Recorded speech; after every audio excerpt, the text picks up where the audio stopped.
को अर्पित किया। निमाई पंडित के गले में जो हार था, निमाई पंडित को अपना हार निकाल के उन वैष्णव को प्रदान करते। तो इस प्रकार से दिन भर बहुत प्रेम का आदान प्रदान होता रहा। और हालांकि कोई उत्सव की तिथि नहीं थी, लेकिन जगन्नाथ मिश्रा के घर पर, शची देवी के घर पर एक उत्सव छा गया। और ये सारे लोग जब निमाई पंडित से मिल रहे थे तो घंटों घंटों निमाई पंडित के साथ रहे, और किसी को वापस अपने घर जाने की इच्छा भी नहीं हो रही थी।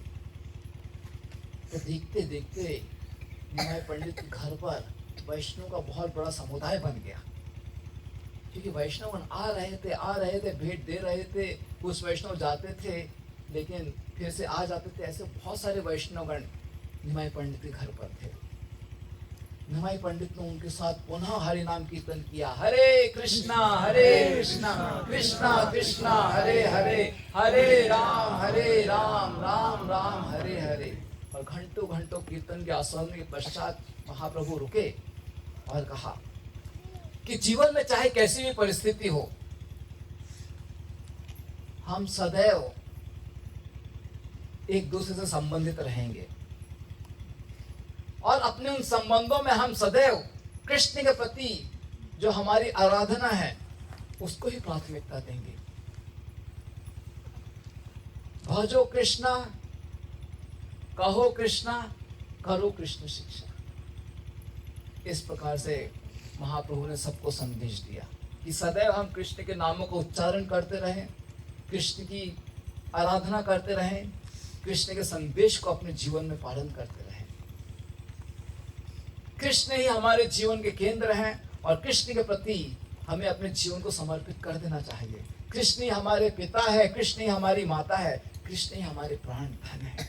कभी भी श्री कृष्ण को मत भूलो। जो भी आप अपने जीवन में करो, खाते पीते सोते चलते सदैव कृष्ण का स्मरण करो।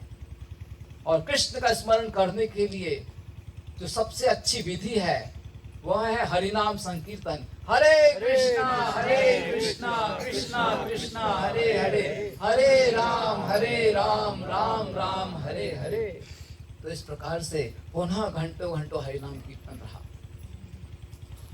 फिर श्री चैतन्य महाप्रभु ने कहा कि जीवन का प्रत्येक क्षण बहुत ही बहुमूल्य है, इसलिए हमें कोई भी क्षण कृष्ण को भूलकर व्यतीत नहीं करना चाहिए। और यदि आप सभी मुझसे प्रेम करते हो तो सदैव इस हरिनाम का उच्चारण कीजिए, सदैव कृष्ण का स्मरण कीजिए, और कभी कृष्ण को मत भूलिए। इस प्रकार से श्री चैतन्य महाप्रभु ने सारे नवद्वीप वासियों को अपना आखिरी संदेश प्रदान किया, और अब तक रात्रि हो चुकी थी। सारे भक्तगण खुश थे। श्री चैतन्य महाप्रभु ने इस प्रकार से अपना आखिरी संदेश देकर सभी को विदा किया कि अब रात्रि हो चुकी है। लेकिन फिर भी कुछ लोग आ रहे थे। श्री चैतन्य महाप्रभु ने उनके भी प्रेम को स्वीकार किया, उनके साथ भी कुछ मीठे शब्दों का आदान प्रदान किया, कृष्ण कथा हुई तो उनको भी विदा किया। और अब तो बहुत रात्रि हो चुकी थी, और इतनी देर में श्रीधर आए। श्रीधर बहुत गरीब थे। आज तक श्रीधर ने कभी निमाई पंडित को कोई उपहार नहीं दिया था। निमाई पंडित हमेशा छीन कर निकल गए,